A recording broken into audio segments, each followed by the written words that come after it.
Hey everybody, welcome back to the channel. It is Friday night in the shop, and I got a little unboxing to do. Jason Mercer, he's a fellow Canadian. He lives down east a ways from me. I've met him through the channel. We yak here and there, and he's a saw nut like the rest of us, and he's a good source of saws. He usually finds the stuff that the Tin Man really wants. And I've been looking for this saw for years. I've never run one. I've never owned one. I've never seen one here. And he found one for me about a month ago. And he said, "Hey, I got a saw here." And right away I was like, "I'll take it." So Friday night in the shop, let's do a little unboxing. And I'm really excited to own this saw. And as soon as it warms up, we're going to run it. Stay tuned. Okay, so I got this box here. And there's a saw in here and some goodies. And I'll probably just rip the top open and let you guys stare at the back of my head for a minute. This got here in like 2 days. I don't know what's going on with the Postal Service. They were on strike forever, but he lives a ways from me. You guys know Canada's a huge country, and it takes a long time to get things from coast to coast here. A lot of times I can get things out of the States faster, but this came here uber quick. Okay, I'm just gonna rip this open. Oh, I ripped the box. Oh, it is what it is.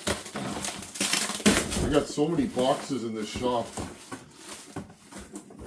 Oh, look at that. Oh, yeah. Jason Mercer's a good fella. He lives in Pioneer country. I think Pioneer was really popular in his neck of the woods.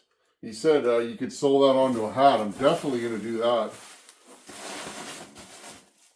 There's just all kinds of stuff in there. You know what I'm going to do? I'm going to put this on the floor, and I'm going to pull this stuff out and put it on the bench piece by piece. And I don't know what this is, but I'll have a look.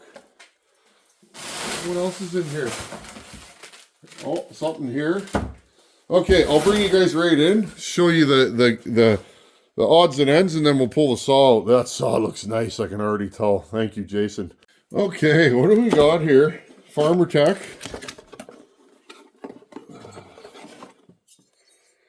Oh. So, friends, Jason, it was bothering him, and it bothered me a little bit. More than a little bit. You guys remember that Echo I did? That 590 Echo?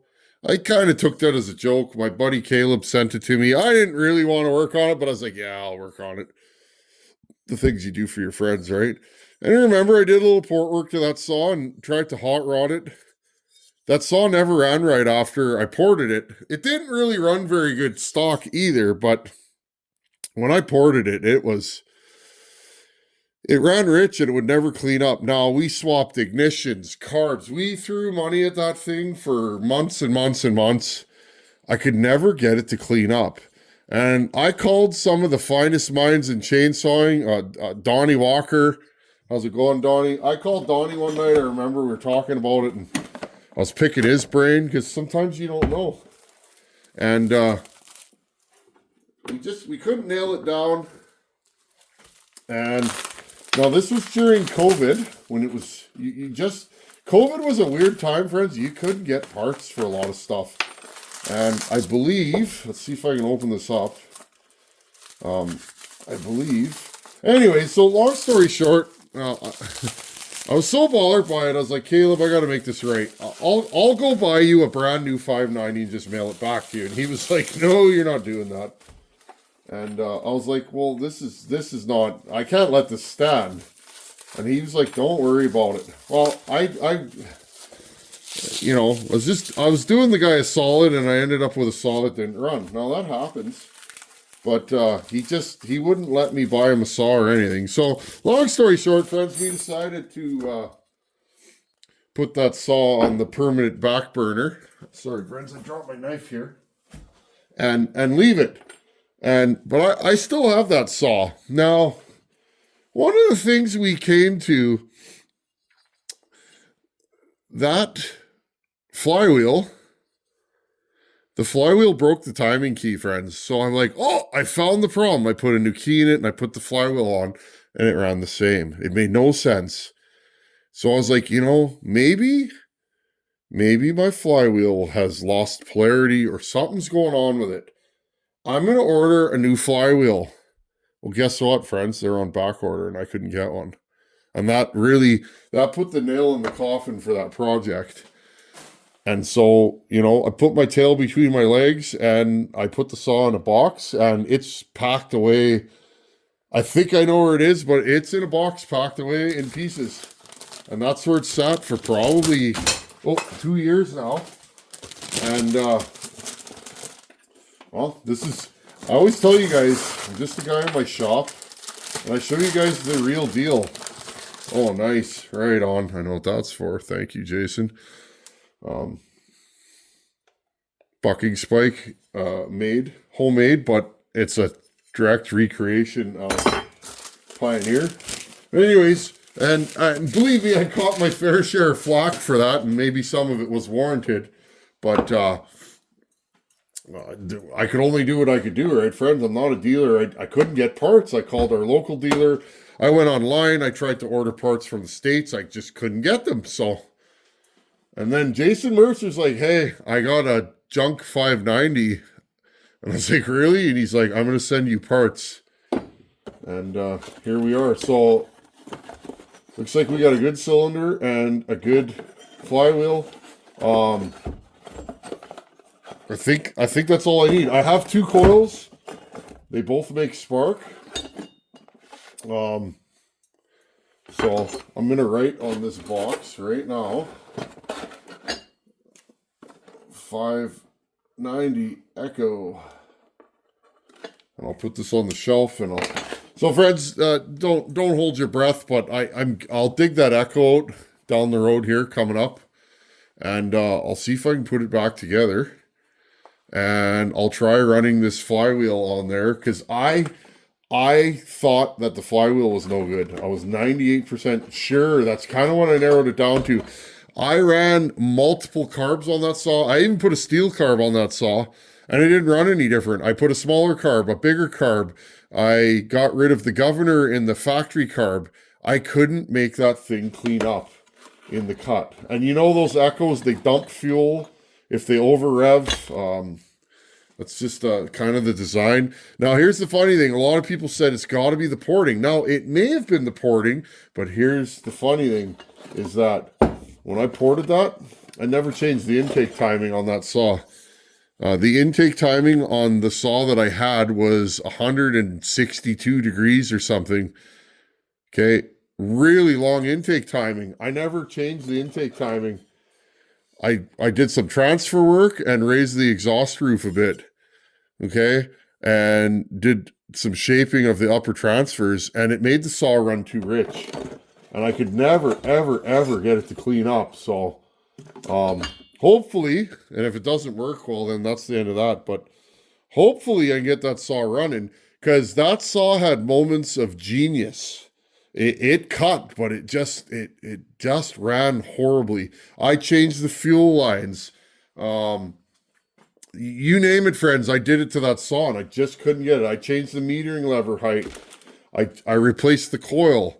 I have hundreds of hours of work on that saw probably, and nothing to show for it other than videos and a red face. So, but I put it all up on the internet. It's there. If you guys look, I'm pretty sure there's a playlist. So Jason, thank you, buddy. That's going to be a big help. Okay. Oh, yeah. I don't know how I got my tripod on my foot there. So, this is kind of my unicorn saw. I never heard of these before, friends. Never seen one. And you guys know I'm friends with Buckin. He's a good buddy of mine, and he's taught me a tremendous amount about running power saws. He's not a saw porter, but he has an in-depth, good packing job, Jason. I can tell you ship saws a lot.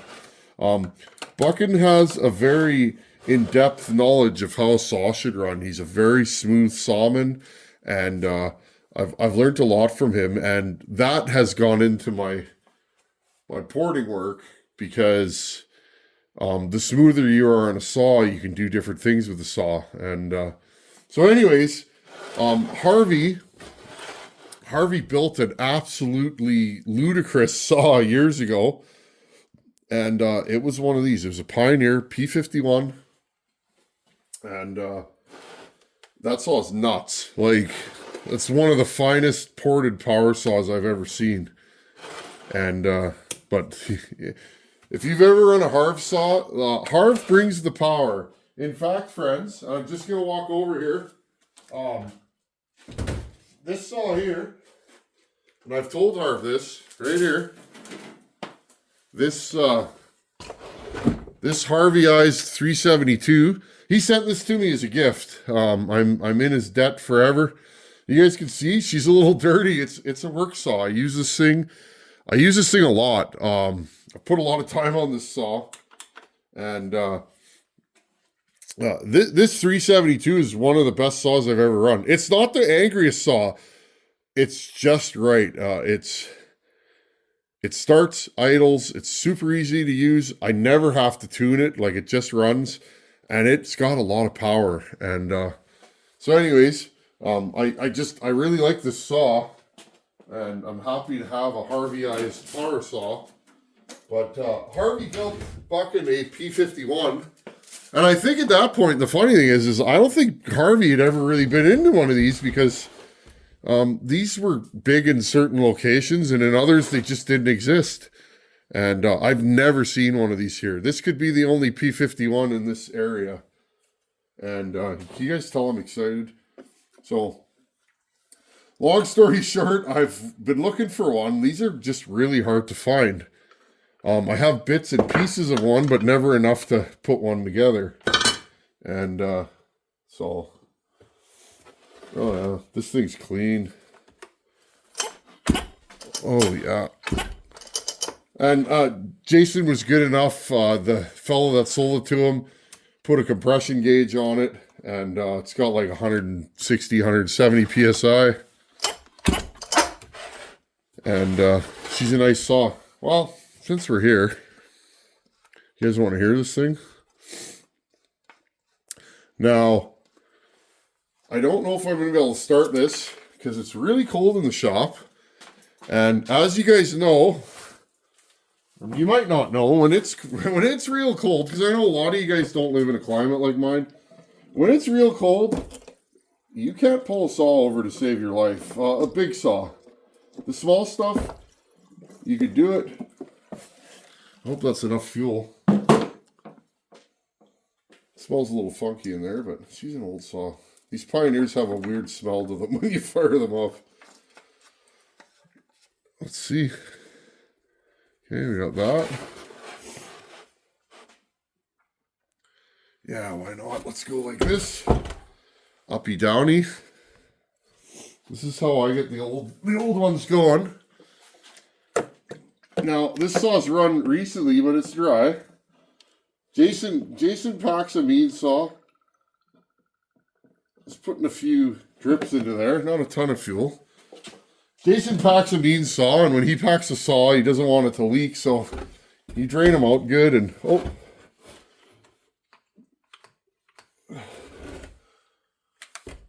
Well, I hope I got all that fuel in there. Let's pull the choke so she don't run out. She can get me a rag. Get rid of some of this. Okay, friends, I'll back you guys up. Let's see if we can get this thing to run. And that'll be our Friday night in the shop. I'll just back you guys up here. Okay, let's try no decomp. I'm going to go no choke. Give this thing a little bit of throttle when I pull it over. And oh yeah, this thing will run.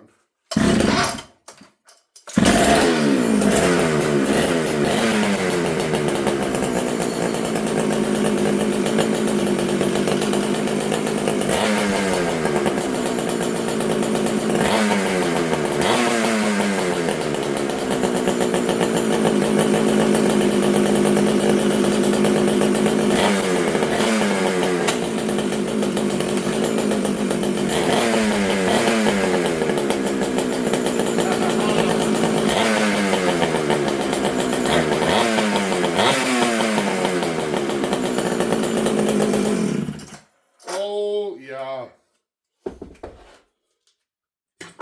Well, friends, and Jason, this is a dream saw. And I'm just going to bring you guys right in here. I know, lots of good junk on the bench, eh? Come fall or springtime, I'm going to do a major purge in the shop again. I just got too much stuff in here, friends. I'll leave that like that. Pretty sure I got some brand new air filters in that NOS parts lot I bought. Well, they don't get no better than this. Yeah, there's shiny examples out there, but I mean, when it comes to a Pioneer, they don't get much cleaner than this. I mean, she's been around, but this thing hasn't seen a ton of timber. And, well, we might as well, because we're here, right? Oh, no. Hold on, friends, while we're standing here. Okay, we'll get this one to get one size bigger. Now, I've been told by a few people now, this is, and for those of you that aren't aware, this is 80cc powerhead. You can go on the Acres site, Mike Acres, just search like P51 Pioneer specs, and it'll bring you to the Acres site, I guarantee. That's what all of us saw nerds use, or most of us, to get specs on a saw. Take this one off. I've been told that these are probably pound for pound some of the strongest power saws made factory. I hear these things cut like it's going out of style, and we will find out. I would actually like to do a little cutoff come spring when it warms up. When I think strong 80cc power saw, I think Husqvarna 181 SE. I have one, and it's strong. Those are nice power saws out of the box. And I'm curious, how would this hold its own against that? And I'm thinking this will probably outdo it from what I hear, but I like to hear things for myself and experience things. Oh, that's nice. Jason, thank you, buddy. What a good guy. He's like, hey, I sent you an extra felling dog for it. And it's like, right on. Well, I gotta say, friends, oh, my bench is getting messy. I have most of the Pioneers I want. This one was donated to the channel. And notice these are on the same chassis, but this is 100 cc's. You can see they're the same. They're the same chassis. They're the same size. This one's a little rougher. This is a runner. This saw runs like I don't know how to explain it, friends, but this saw here, in medium wood, it's okay. The reeds kind of flutter. Like when you get this saw in big wood and you bury it and get that vacuum going and put it under load, the reeds open up and it's like this thing shifts gears. You can hear it. Videos of me running this saw are on the channel, but you can hear this thing. It shifts gears almost. So, definitely a nice power saw, and just I love this thing. This thing I wouldn't be able to start today. It's just too cold in here. Now the only question is, do I have a wrap for this P51? I probably do. Whoa, hydraulic line for my skid steer. I should put that on my skid steer one of these days, but anyhow, friends, I'll have to dig around and see if I got a wrap for this thing. It seems to run perfect. It's not smoky. These can leak in between the two tanks. The fuel tank goes around and there's a divider in here for the oil tank. If you get one of these that smokes excessively and it's not your oil mixture, you got a leak in between the tank. So, whew, that's a good looking saw. I wish it was warm out, so I would go cutting with this thing. And you know, these are heavy, but they're not bad. You put a 32-inch bar on there and it balances itself out. I'm real smitten. This is I've been looking for one of these for years and years, and just never. A couple times Jason's almost got me one, but they just always seem to fall through.